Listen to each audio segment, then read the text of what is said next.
নাৰিকল তেলেৰে ঘৰতে বনোৱা এই বডি লোচনটো যদি আপোনালোকে লগায়, আপোনালোকৰ হাত ভৰি ফটা, হাত ভৰি কোচ খোৱা বন্ধ হোৱাৰ লগতে আপোনালোকৰ হাত ভৰি বগা উজ্জ্বলো হ'ব। তাৰ লগতে যদি আপোনালোকৰ হাত ভৰিত ক'লা দাগ আছে সেয়াও ভাল হ'ব, বহুত বেছি ভাল হয়, বহুত ধুনীয়াকৈ আপোনালোকৰ স্কিনখন মইশ্চাৰাইজ কৰিব। দেখা পাইছে কিমান ধুনীয়া ৰিজাল্ট, দুখন হাতৰ মাজত পাৰ্থক্য দেখা পাইছে, এখন কিমান বেছি ড্ৰাই হৈ আছে আৰু এখন কিমান ধুনীয়াকৈ জিলিকি আছে। তাৰ লগতে ঠাণ্ডাৰ দিনতনো মই কি ব্যৱহাৰ কৰোঁ হাত ভৰিত সেয়াও আপোনালোকক ক'ম। দেখা পাইছে কিমান ধুনীয়া ৰিজাল্ট, লগালগ স্কিনখন একেবাৰে গ্লাছৰ দৰে জিলিকিছে। ভিডিঅ'টো শেষলৈকে চাই থাকিলে আপোনালোকে দেখা পাবই আৰু লিংকো দি দিম, যদি লৈ ল'ব পাৰিব। আৰু এই ক্ৰীমটো মানে বডি লোচনটো আপোনালোকে মাত্ৰ কেইটামান বস্তু নাৰিকল তেলত মিক্স কৰি বনাব পাৰিব। যিকেইটা বস্তু ঘৰতে থাকেই, মাত্ৰ 4টা বস্তু ব্যৱহাৰ কৰিহে মই মানে এই বডি লোচনটো বনাইছোঁ। নাৰিকল তেলেৰে বনোৱা এই বডি লোচনটো যদি আপোনালোকে ব্যৱহাৰ কৰে, আপোনালোকৰ স্কিনৰ পৰা লগালগ ড্ৰাইনেছ দূৰ কৰিব, শুকান ভাৱ দূৰ কৰিব, খহটা ভাৱ দূৰ কৰিব, কোচ খোৱা স্কিন লাহে লাহে আপোনালোকৰ ভাল কৰিব। কিন্তু আপোনালোকে চাবচোন বজাৰৰ পৰা অনা বডি লোচনসমূহ লগোৱাৰ অলপ সময়ৰ পিছতে আকৌ স্কিনখন ড্ৰাই হৈ যায়।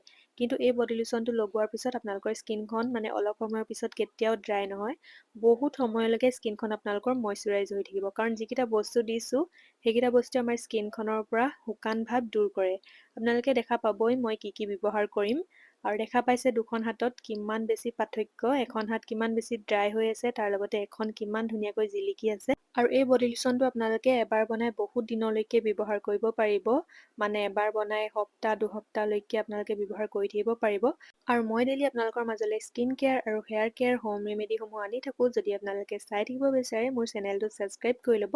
আৰু আজি ভিডিঅ'টো ক'ৰ পৰা চাই আছে সেয়া জনাবলৈ নাপাহৰিব, আৰু কেনেকুৱা পাইছে সেয়াও জনাবলৈ নাপাহৰিব।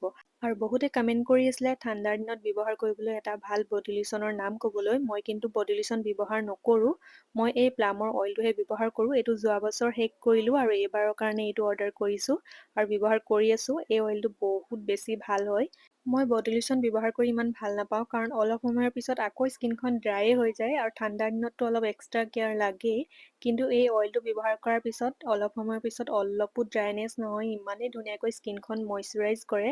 আপোনালোকে নাভাবিব যে অইল হয় একেবাৰে চিপচিপা হ'ব, সেয়াও নহয়, একেবাৰে স্কিনৰ লগত মিলি যায়।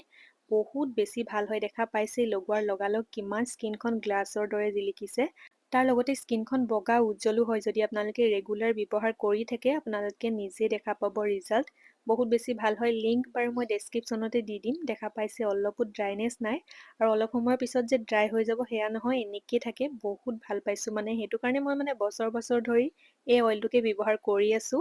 বডি লোচন লগোৱাৰ পিছত আকৌ ড্ৰাই হৈ যায়, আকৌ লগাবলগীয়া হয়। সেইটো কাৰণে মই বডি লোচন বহুত দিনৰ পৰাই মানে বহুত বছৰৰ পৰাই এৰিলোঁ আৰু বডি লোচন লগোৱাই এই অইলটোকে ব্যৱহাৰ কৰি আছোঁ। আৰু এই অইলটো আপোনালোকে অল বডিতে ব্যৱহাৰ কৰিব পাৰিব, হাত ভৰি গাত সকলোতে ব্যৱহাৰ কৰিব পাৰিব। খালি মুখত নলগাব আৰু, কাৰণ এইটো বডি অইলহে হয়, মুখৰ কাৰণে নহয়। সেইটো কাৰণে মুখত ব্যৱহাৰ নকৰিব। লগোৱাৰ লগালগ দেখিছে নাই কিমান ধুনীয়া জিলিকনি, স্কিনখন ক'লাও নপৰে আৰু ক'লাও নেদেখি। অইল লগোৱাৰ পিছত যে কিছুমান স্কিনখন ক'লা দেখি সেয়া নহয়, কিন্তু দেখা পাইছে নহয়। আৰু এই অইলটো যদি আপোনালোকে ৰেগুলাৰ ব্যৱহাৰ কৰে, ডেইলি ব্যৱহাৰ কৰি থাকিলে আপোনালোকৰ স্কিনত থকা ক'লা দাগসমূহো লাহে লাহে দূৰ হোৱা আপোনালোকে দেখা পাব। আৰু এই বডি অইলটো হৈছে প্লামৰ। মই ভেনিলা ভাইবছটো ব্যৱহাৰ কৰোঁ। আপোনালোকে আৰু ভেৰিয়েণ্ট পাই যাব, যোনটো আপোনালোকৰ ভাল লাগে সেয়া ব্যৱহাৰ কৰিব পাৰিব।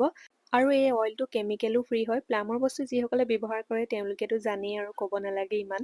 লিংক ডেছক্ৰিপশ্যনতে পাই যাব। আৰু এতিয়া আপোনালোকক মই বনাই দেখুৱাম বডি লোচনটো, যিটো মই ঘৰতে বনাইছোঁ নাৰিকল তেল ব্যৱহাৰ কৰি। তাৰ কাৰণে প্ৰথমতে লাগিব আমাক এল'ভেৰা জেল, আৰু মই প্ৰথমতে যিটো দিছোঁ সেয়া আপোনালোকে প্ৰথমতে দিব দেই। প্ৰথমতে মই দিছোঁ এল'ভেৰা জেল, মানে মই যেনেদৰে দিছোঁ তেনেকৈ দিলেহে ক্ৰীমটো বনিব, নহ'লে ক্ৰীমৰ দৰে নবনে মানে। এয়া এল'ভেৰা জেল মই মোৰ জোখমতে দি লৈছোঁ। মই 3 দিনমানৰ কাৰণে বনাইছোঁ। আপোনালোকে যদি বেছি দিনৰ কাৰণে বনায়, মানে এসপ্তাহমানৰ কাৰণে, তেতিয়া আপোনালোকে অলপ বেছিকৈ দি ল'ব। আৰু এল'ভেৰা জেল মই এইটো ব্যৱহাৰ কৰিছোঁ মামা আৰ্থৰ এল'ভেৰা জেল। বহুতে লিংক খুজি থাকে, সেইটো কাৰণে কৈ দিছোঁ দেই। আৰু আপোনালোকে যদি ভাল এল'ভেৰা জেল এটা ব্যৱহাৰ কৰিব বিচাৰে, যিটো এল'ভেৰা জেলে ভাল ৰিজাল্ট দিয়ে, তেন্তে আপোনালোকে এইটো ব্যৱহাৰ কৰিব পাৰে। পিয়ৰ হয়, বহুত বেছি ধুনীয়া ৰিজাল্টটো দিয়ে। আৰু এল'ভেৰা জেলখিনি মই প্ৰথমতে এনেদৰে ভালদৰে মিক্স কৰি লৈছোঁ। আপোনালোকেও ভালদৰে মিক্স কৰি ল'ব। তাৰপিছত মই ইয়াত ব্যৱহাৰ কৰিম ভিটামিন ই কেপচুল। যদি আপোনালোকৰ বহুত বেছি ড্ৰাই স্কিন হয়, তেতিয়া আপোনালোকে 4টামান দি ল'ব। মই 2টা ব্যৱহাৰ কৰিছোঁ, মোৰ বৰ বেছিও ড্ৰাই স্কিন নহয়। এইফালে মই 2টা দিছোঁ, আপোনালোকে নিজৰ জোখমতে আৰু যদি বেছিকৈ বনায় তেতিয়া বেছিকৈ দিব বাৰু। 4টামান দি ল'ব, মই 2টাই দিছোঁ আৰু এইখিনি ভালদৰে চেপি উলিয়াই লৈছোঁ। আৰু ভিটামিন ই কেপচুল আমাৰ স্কিনৰ কাৰণে বহুত বেছি ভাল হয়, স্কিনখন মইশ্চাৰাইজ কৰে, তাৰ লগতে স্কিনৰ পৰা ক'লা দাগসমূহো দূৰ কৰে, স্কিনখন বগা উজ্জ্বল কৰে, স্কিনৰ পৰা বয়সৰ ছাপ দূৰ কৰে, শুকান স্কিন, কোচ খোৱা স্কিনসমূহ ভাল কৰে। ইয়াত দেখিছে নহয় এল'ভেৰা জেলখিনিত মই ভিটামিন ই কেপচুলটো দি ল'লোঁ, তাৰপিছত ভালদৰে মিক্স কৰিছোঁ। মানে ভালদৰে মিক্স কৰি ল'ব আপোনালোকেও, তেতিয়াহে ক্ৰীমৰ দৰে হয়, সেইটো কাৰণে কৈছোঁ। আৰু 2টা বস্তু দিবলৈ আছে বাৰু ইয়াত, এইখিনি প্ৰথমতে কিন্তু মিক্স কৰি লৈছোঁ। ইয়াত দেখিছে নহয় অলপ ক্ৰীমৰ দৰে হৈ আহিছে। আৰু আপোনালোকে 10 দিনমানৰ কাৰণেও বনাই থ'ম ক'লে বনাই থ'ব পাৰিব, একো বেয়া নহয়, কাৰণ ইয়াত আমি কোনো ধৰণৰ পানী ব্যৱহাৰ নকৰোঁ, সেইটো কাৰণে বেয়া নহয়। ইয়াত দেখিছে নহয় এইখিনি এতিয়া ভালদৰে মিক্স কৰি ল'লোঁ, তাৰপিছত ইয়াত ব্যৱহাৰ কৰিম মই নাৰিকলৰ তেল। মই কিন্তু পেৰাচুটৰ এই নাৰিকল তেলটো ব্যৱহাৰ নকৰোঁ, এইটো চুলিত ব্যৱহাৰ কৰাহে হয়। মই এইটো মেক্স কেয়াৰৰ এইটো ব্যৱহাৰ কৰোঁ। স্কিনৰ কাৰণে মানে মই এই অইলটোৱে ব্যৱহাৰ কৰোঁ, নাৰিকল তেলটো। এইটো স্কিনৰ কাৰণেও হয়, লগতে চুলিৰ কাৰণেও হয়, তাৰ লগতে আপোনালোকে খাবও পাৰিব। 100% পিয়'ৰ হয় এই নাৰিকল তেলটো, মানে বহুত বেছি ভাল হয় আৰু ৰিজাল্টটো বহুত ধুনীয়া দিয়ে। আপোনালোকে চুলিত লগাব মানে ইমানেই ধুনীয়া ৰিজাল্ট পোৱা যায়। আৰু ইয়াৰ কেইচামুচমান মই নাৰিকল তেল দি লৈছোঁ। তাৰপিছত মই ইয়াত ব্যৱহাৰ কৰিম বাদাম তেল, এইটো হৈছে আলমণ্ড বাদাম অইল। আৰু এই অইলটো 100% পিয়'ৰ হয়, যিটো মই মানে বহুত দিনৰ পৰা চকুৰ তলত লগাই আছোঁ। চকুৰ তলৰ ক'লা দাগ দূৰ কৰিবলৈ মানে বেষ্ট হয় আলমণ্ড বাদাম অইলটো। আৰু এইটোৱে আপোনালোকৰ স্কিনৰ পৰা বয়সৰ ছাপো দূৰ কৰে, ইমানেই বেছি ভাল হয়। এইখিনি এতিয়া মই ভালদৰে মিক্স কৰি ল'ম। আৰু আলমণ্ড বাদাম অইলৰ মই 3 চামুচ দিছোঁ ইয়াত। আৰু এইখিনি এতিয়া ক্ৰীমৰ দৰে হৈ যাব, চাব অলপ সময় মানে মিক্স কৰাৰ পিছতেই। ভালদৰে 2 মিনিটমান মিক্স কৰিলেই হ'ল, তাৰপিছত ক্ৰীমটো বনিয়েই যায়। আপোনালোকে কিন্তু মই যেনেদৰে দিছোঁ তেনেদৰে দিব, নহ'লে আকৌ ক্ৰীমৰ দৰে নবনিব, সেইটো কাৰণে মই বাৰে বাৰে কৈছোঁ আপোনালোকক। এয়া দেখা পাইছে, আৰু এইখিনি আপোনালোকে 10 দিনলৈকে থৈ দিব পাৰিব, একো বেয়া নহয়। আৰু ফ্ৰিজত থ'ব নালাগে, নৰ্মেলকৈ থ'লেও হ'ল, একো বেয়া নহয়, আপোনালোকে টেনশ্যনে নল'ব। এয়া দেখিছে নহয় ক্ৰীমৰ দৰে হৈ গ'ল। আৰু আপোনালোকে এয়া গা ধোৱাৰ পিছত ব্যৱহাৰ কৰিব, যেতিয়া গা ধুব, গা ধোৱাৰ পিছত ধুনীয়াকৈ আপোনালোকে হাত ভৰি চবতে লগাই ল'ব, কিন্তু মুখত ব্যৱহাৰ নকৰিব পাৰিলে। দিনৰ ভাগত মুখত সদায় আপোনালোকে ছানস্ক্ৰীমহে ব্যৱহাৰ কৰিব, সেইটো কাৰণে কৈছোঁ মই আপোনালোকক মানে মুখত ব্যৱহাৰ নকৰিবলৈ। ৰাতি ব্যৱহাৰ কৰিলে কৰিব পাৰে মুখত, কিন্তু দিনত আপোনালোকে সদায় ছানস্ক্ৰীম ব্যৱহাৰ কৰিব। এইফালে দেখিছে নহয় লগোৱাৰ পিছতেই স্কিনৰ পৰা ড্ৰাইনেছ দূৰ হৈ গৈছে, স্কিনখন কিমান বেছি মইশ্চাৰাইজ হৈছে, তাৰ লগতে জিলিকি আছে। আপোনালোকেও এনেদৰে ৰিজাল্ট পাব, আপোনালোকে বনাই ব্যৱহাৰ কৰি চাব। আৰু মই গোটেই অইলকেইটাৰে আৰু তাৰ লগতে এল'ভেৰা জেল যিকেইটা বস্তু মই ব্যৱহাৰ কৰিছোঁ, গোটেইকেইটাৰে লিংক ডেছক্ৰিপশ্যনতে দিয়া আছে, তাতে আপোনালোকে ক্লিক কৰি অৰ্ডাৰ কৰিব পাৰিব।